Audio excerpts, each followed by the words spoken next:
देख रहे हैं प्राइम टीवी और मैं हूं आपके साथ मुस्कान अजमानी। बुलेटिन की शुरुआत करेंगे बड़ी खबर से, जहां गाजियाबाद में कारगिल युद्ध को ऑपरेशन विजय के नाम से जाना जाता है। ये भारत और पाकिस्तान के बीच मई और जुलाई 1999 में कश्मीर के कारगिल जिले में हुए संघर्ष का नाम है। गाजियाबाद के अशोकनगर इलाके में रहने वाली डॉक्टर मेजर प्राची गर्ग को कारगिल युद्ध में एकमात्र महिला मेडिकल अधिकारी होने का सम्मान मिला है।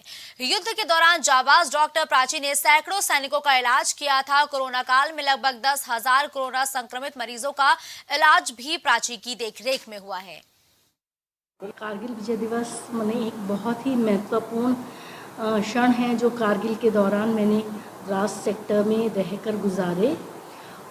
इस मैंने ये वाले एक ऐसे क्षण हैं जिनको मैं शायद मरते समय तक नहीं भूल सकती, और वहाँ का अनुभव वही होता है जिसके लिए कोई भी व्यक्ति सेना में भर्ती होने का ख्वाब देखता है। कारगिल की हर चीज़ मुझे अभी तक ऐसा याद है, मैं ये नहीं कहूँगी कि मैंने कुछ भी एक भी क्षण को मुझे नहीं भूलने के लिए आया है। अब खबर गाजियाबाद से है, जहां हिंडन नदी में बाढ़ से लोग काफी परेशान हैं। हिंडन नदी के पास कई इलाकों में जलभराव और मकानों में दरारें आनी शुरू हो चुकी हैं। ऐसे में लोगों में डर है कि अगर जल स्तर जल्दी कम नहीं हुआ तो बड़ा हादसा भी हो सकता है। बाढ़ के पानी के कारण करेड़ा इलाके में 2 युवकों की डूबकर मौत भी हो गई है। यहीं रहते हैं भैया, का नाम नहीं भाई। क्या स्थिति है? स्थिति का ये पानी भर गया और दिक्कत तो हो रही है, परेशानी। अच्छा, कितने फुट पानी है यहाँ बताएं? होगा 4-5 फीट तो है, होगा 4-5 फीट। अच्छा, लोगों के घरों में मकानों में भी पानी भरा है? मकान में 2-3 घंटा में भरा ना, उनके में भरा चंद्रकला के में और उनके में भरा बंगाल इनके में, और इनकी दीवार फट गई है जयप्रकाश भैया की और गजेंद्र भैया न की, तो अमित भैया न की। सामना क्या करना पड़ रहा है आपको? सामान निकाल रहे हैं, सब दिक्कत के मारे परेशानी आ रही है बहुत ज्यादा। इनका भी फट नहीं जा रहा, जेब जो करे सोने की स्थिति ना, बहुत परेशानी हो रही है।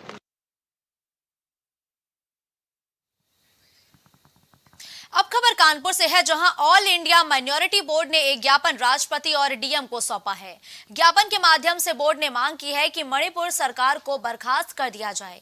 बोर्ड के पदाधिकारी और सदस्य सैकड़ों की संख्या में जिलाधिकारी कार्यालय पर नारेबाजी करते हुए नजर भी आए हैं। ज्ञापन सौंपकर राष्ट्रपति से मांग की गई है कि मुख्यमंत्री को बर्खास्त कर देना चाहिए। देखिए, आज ये जो अल्पसंख्यक बोर्ड के लोग यहाँ पर एकत्रित हैं, जहाँ पर सभी संप्रदाय और सभी धर्म के लोग एकत्रित होकर मणिपुर में जो हिंसा हो रही है, वहाँ पर बेटियों के साथ, जो महिलाओं के साथ घोर अत्याचार किया जा रहा है, उसकी हम लोग निंदा करते हैं। और साथ ही साथ मांग करते हैं कि जितने भी वहाँ पर महिलाओं के साथ अत्याचार किए गए हैं, बलात्कार किए गए हैं, हत्याएं की गई हैं, उनकी जांच की जाए और जांच कमेटी का अध्यक्ष किसी महिला को बनाया जाए। और साथ ही साथ सिविल सोसाइटीज के लोग और विपक्ष के लोग भी उस कमेटी में होना चाहिए। मणिपुर के मैटर को लेकर के जो मुल्क के हालात बन रहे हैं बहुत ही तकलीफदेह है, और उसने पूरे दुनिया के अंदर एक ख़राब मैसेज पेश किया है। हमारे मुल्क की जमहूरियत का एक अच्छा मैसेज जाया करता था, लेकिन हमारी महिलाओं के साथ जो बदतमीजी की गई, जो नाकाबिले बर्दाश्त है, इसको पूरी जो है इंसानियत शर्मसार हुई हमारे मुल्क की, जो बर्दाश्त नहीं कर पा रही है। जो कुछ हुआ अच्छा नहीं हुआ, हम इसकी मजम्मत भी करते हैं, और ऐसे गंदे काम करने वालों के पीछे जो भीड़ देखी है, एक बहुत बड़ी भीड़ है सैकड़ों की तादाद में, वो सबको चुन चुन के गिरफ्तार किया जाए। कानपुर में कारगिल शहीद दिवस पर जिला सैनिक कल्याण बंधु के नेतृत्व में शहीदों के परिजन पुलिस कमिश्नर ऑफिस पहुंचे, जहां शहीदों के परिजनों ने पुलिस अधिकारी से मुलाकात की है। वहीं जिला सैनिक कल्याण बंधु के पदाधिकारी ने बताया कि अधिकारी ने आश्वासन दिया है कि प्रशासन और सरकार शहीदों के परिवार के साथ हमेशा खड़ी है और सहयोग करने का भी काम करेगी। संस्था के साथ शहीदों के परिवार वालों ने पुलिस कमिश्नरेट के अधिकारी नीलाब्जा चौधरी से मुलाकात भी की है। हम लोग एक पूरी रिप्रेजेंटेटिव की टीम आई है। जिला सैनिक कल्याण अधिकारी साहब, कर्नल एसपी साहब भी साथ में हैं, कर्नल कौशल साहब साथ में हैं, सूबेदार शुक्ला, राम बाबू और वो परिवार जिन्होंने कारगिल में हिस्सा लिया है, वो सब हम लोग के साथ थे। आज एक परंपरा चली आ रही है कि कारगिल दिवस के उपलक्ष्य में हम लोग एक कार्यक्रम सेलिब्रेट करते हैं, उसमें शासन और प्रशासन के लोग आते हैं और कमिश्नर साहब उनको एक स्मृति चिन्ह भेंट करते हैं, हम लोग उनको एक स्मृति चिन्ह भेंट करते हैं।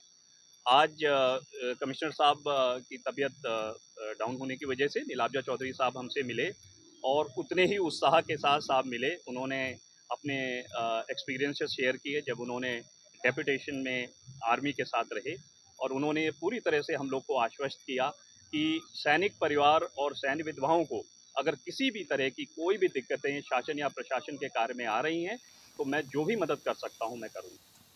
खबर अलीगढ़ से है, जहां स्मार्ट सिटी की पोल खोलती हुई तस्वीरों में साफ तौर पर जिला मनखान चिकित्सालय की पूरी तरीके से ताल तलैया रवैया नजर आया है। जहां एक ओर अलीगढ़ को स्मार्ट सिटी की उपलब्धि मिल चुकी है तो वहीं दूसरी ओर जिला अस्पताल के मरीजों को मुफ्त में बीमारी देने की भी उपलब्धि हासिल हो चुकी है। तस्वीरों से अंदाजा लगाया जा सकता है कि नालियों का गंदा पानी अस्पताल में घुस चुका है, जिसके चलते अब इलाज कराने आए मरीजों को भी बीमारी का डर सताने लगा है। अच्छा, कहाँ पर आए हुए हैं आप? मलकान सिंह में। किस लिए आए थे आप? ट्रीटमेंट के लिए आया था सर, दिखाने के लिए। किस तरह की सब परेशानियों का सामना करना पड़ा? सर पानी जल भराव की वजह से बहुत दिक्कत हुई है। ओपीडी में से लैब में जाने में भी बहुत मुश्किल हुई है। तो और आपने पेशेंट को दिखा दिया आपने? पेशेंट को तो सब दिखा चुका हूँ मैं। हाँ, अच्छा, कुछ जांच थी, वो जांच नहीं हो पाई। किस कारण? बारिश की वजह से जा पर नहीं पाया, दूसरी जगह नहीं पहुँच पाया। मतलब में जल भराव ज़्यादा है? जल भराव ज़्यादा है। हाँ, मौसम तो बहुत अच्छा हो गया है इस समय। अभी तक तो इतनी गर्मी पड़ रही थी, उमस पड़ रही थी, हालत ख़राब हो रखी थी गर्मी की वजह से, लेकिन आज बारिश पड़ने की वजह से मौसम थोड़ा अच्छा है और बहुत अच्छा महसूस हो रहा है। आप कहाँ पर आए हुए थे? और यहाँ मैं सामने मलखान सिंह अस्पताल में आया हुआ था, तो बारिश एकदम आ गई। मैं दिखाने के लिए आया था, बारिश एकदम आ गई तो मैं गाड़ी खड़ी करने की वजह से थोड़ा सा मैंने कहा टीन शेड लग रहा है तो मैं इधर को आ गया। तो महिला अस्पताल में गाड़ी खड़ी करके खड़ा हुआ था, तो अभी अब बारिश पड़ने लगी तो यहाँ पानी भरने लगा। अब बारिश हल्की हो तो मैं यहाँ से निकलूँ। दिन से जनता इतनी परेशान थी गर्मी के कारण कि बहुत ज़्यादा गर्मी थी, तो आज मतलब जनता को सुकून मिला है, बहुत अच्छा। हाँ, कैसा फील कर रही है? बहुत अच्छा फील हो रहा है, ठंडाई भी है चारों तरफ, बहुत अच्छा भी लग रहा है आज। लोगों के अंदर जैसे कि गर्मी पड़ रही थी तो कैसा फील कर रहे थे गर्मी के? अरे गर्मी की वजह से जनता इतनी परेशान थी कि क्या करें क्या ना करें, बहुत गर्मी पड़ रही थी, बच्चे तो बीमार पड़ रहे हैं और आजकल बच्चे भी इतने गर्मी की वजह से इतने बीमार पड़ रहे हैं। खबर अब चंदौली से है, जहां न्यायालय निर्माण के लिए धरने पर बैठे अधिवक्ता समाज का किन्नर समाज ने खुलकर समर्थन किया है। 12 दिन से न्यायालय भवन निर्माण के लिए अधिवक्ता अनिश्चितकालीन धरने पर भी बैठे हुए हैं। साथ ही उन्होंने केंद्रीय मंत्री और सांसद महेंद्र नाथ पांडे पर निशाना साधा है। सांसद बनने के बाद न्यायालय निर्माण के साथ साथ जनपद के सारे अधूरे काम को पूरा किया जाएगा, ये दावा किया था, लेकिन उसके बावजूद भी जो जनता है वो परेशान है। तो वो 9 साल में काम किए होते तो क्या स्थिति के हालात जिला चंदौली जनपद की होती क्या, और यहाँ पे कैंपस की ये हाल होती जर्जर 35 साल से है। तो वो कह रहे कि हम काम कर रहे हैं, क्या काम कर रहे हैं? उनको तो विकास पुरुष कहा जा रहा है। क्या आप कह रहे हैं उनको विकास पुरुष कहा जा रहा है, आप कह रहे हैं विकास नहीं कर रहे हैं। अच्छा, पुरुष कर रहे हैं। आज पूछ लीजिए आप उनसे क्या कर रहे हैं, वो जरा स्टेटमेंट उनको देखो क्या क्या कर रहे हैं। अभी आपके सामने उदाहरण आ गया है कैंपस का, कोर्ट का देख रहे हैं आप, जिला कोर्ट का कि क्या हाल है। मैनपुरी में स्वास्थ्य विभाग में नौकरी लगवाने वाले छात्र को पुलिस ने गिरफ्तार कर लिया है। बताते चले कि आवेदिका शांति देवी प्रार्थना पत्र के माध्यम से अवगत उन्होंने कराया कि प्रार्थिया स्वास्थ्य कर्मचारी है। पशु चिकित्सालय में अधिकारी के पद पर बच्चे की नौकरी लगवाने का आश्वासन भी दिया गया था। साथ ही 5 लोगों से भी नौकरी लगवाने के नाम पर रुपए लिए गए हैं, जिसके संबंध में टीमें बनाई गई और पुलिस टीम ने आरोपी को फिलहाल गिरफ्तार भी कर लिया है।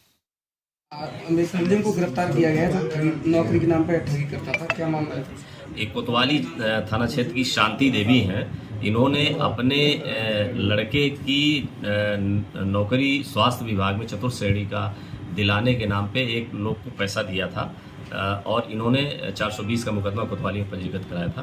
और उसमें ये आरोप लगाया था कि राजीव कुमार जो डॉक्टर अपने को कहता है, ये उनसे ठगी किया है और 3.5 लाख रुपए इनसे ले लिया है। तो इस पे जब मुकदमा पंजीकृत किया गया और राजीव को गिरफ्तार किया गया, तो ये रहने वाला एका फिरोजाबाद का है। मुरादाबाद में पूर्व बसपा सरकार में मंत्री रहे हाजी अकबर हुसैन के बेटे डॉक्टर नईम अकबर ने एक युवती पर हनी ट्रैप में फंसाकर रुपए लेने का आरोप लगाया है। पीड़ित ने युवती और उसके परिवार पर 15 लाख रुपए मांगने और रकम नहीं मिलने पर केस में फंसाने की धमकी देने का आरोप लगाया और पुलिस ने तहरीर मिलने के बाद केस दर्ज करते हुए आगे की कार्रवाई भी अब शुरू कर दी है। दिनांक 23/7/2023 को नईम अकबर जो कि पेशे से डॉक्टर है और MBBS MS है, उन्होंने प्रार्थना पत्र दिया। प्रार्थना पत्र में बताया कि उन्हीं के पड़ोसी एक गाँव की लड़की है जिनके साथ उनका प्रेम संबंध था उनसे मेरी बातचीत होती थी और लड़की द्वारा उनको बाद में ब्लैकमेल किया जाने लगा। उनको कहा जाने लगा कि मैं आपकी और हमारी बातचीत की को डिस्क्लोज कर दूँगी, इस तरीके से बोला।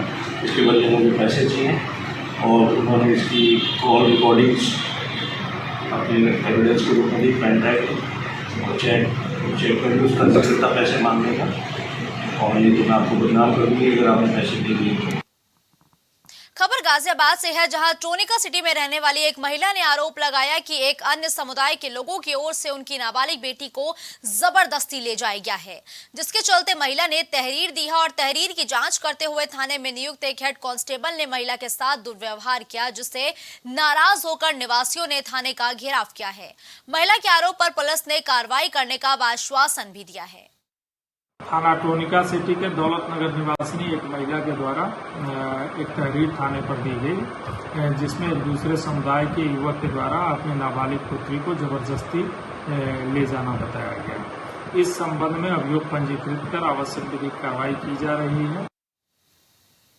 अगली खबर कानपुर से है, जहां जीएसटी कार्यालय में ड्राइवर को अस्पताल ले जाते वक्त डॉक्टरों ने ट्रक चालक को मृत घोषित कर दिया है।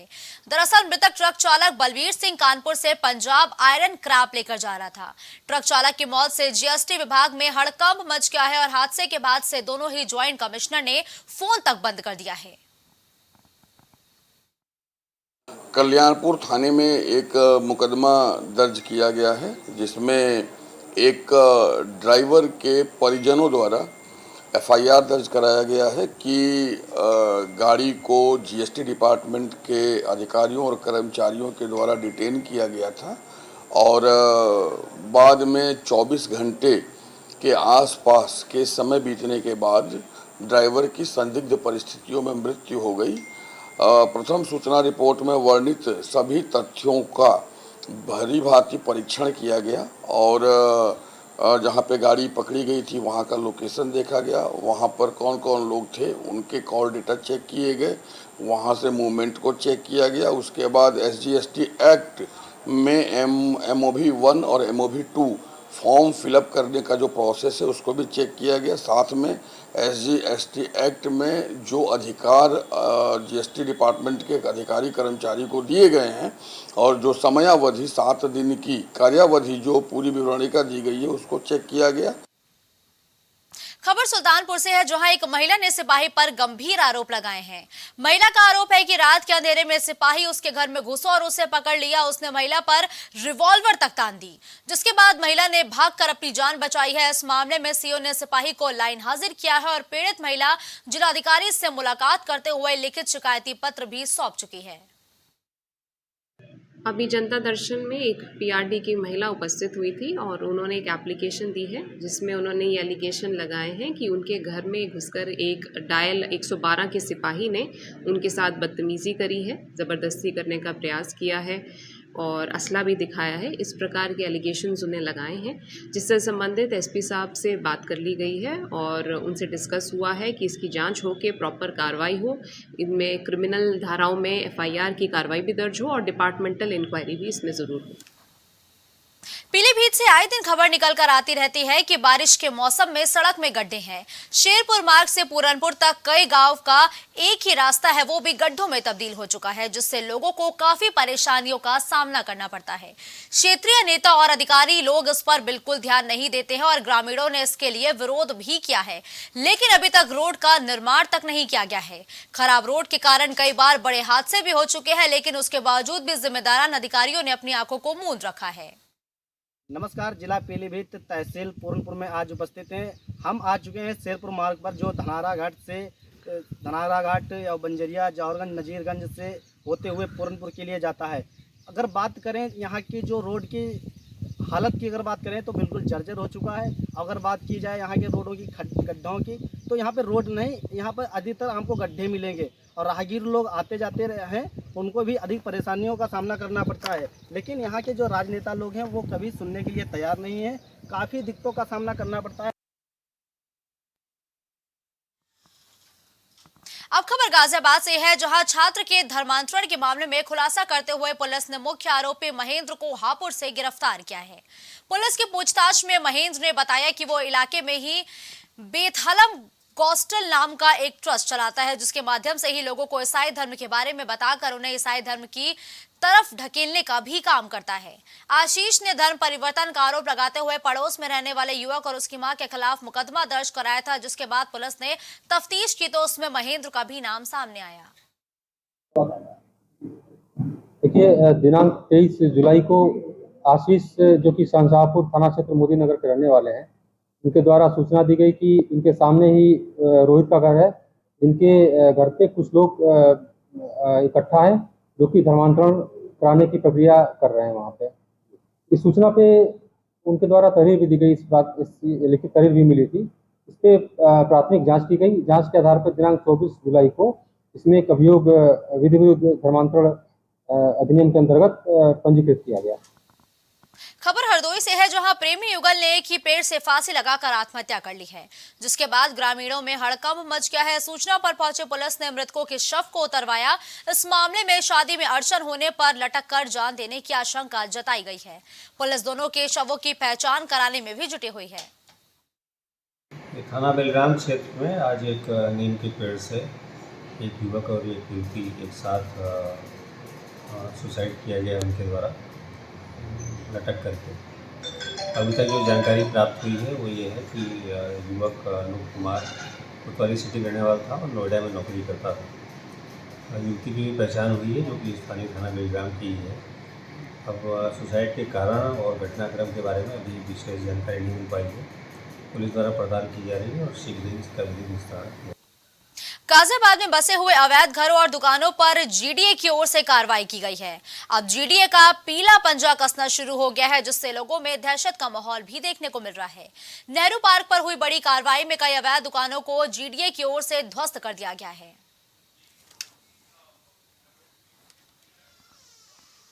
खबर बुलंदशहर से है, जहां रेप के दोषी को महज 3 महीने में फांसी की सजा सुनाई गई है। 4 साल की मासूम के रेप और हत्या के दोषी को फांसी की सजा मिली है। दरअसल युवक ने 4 साल की मासूम के रेप के बाद हत्या कर दी थी और पुलिस की सख्त पैरवी से आखिरकार अब न्याय भी मिल गया है। मई की है और इसमें जो एक्यूज है वो 35 वर्षीय जहांगीराबाद कस्बे का है।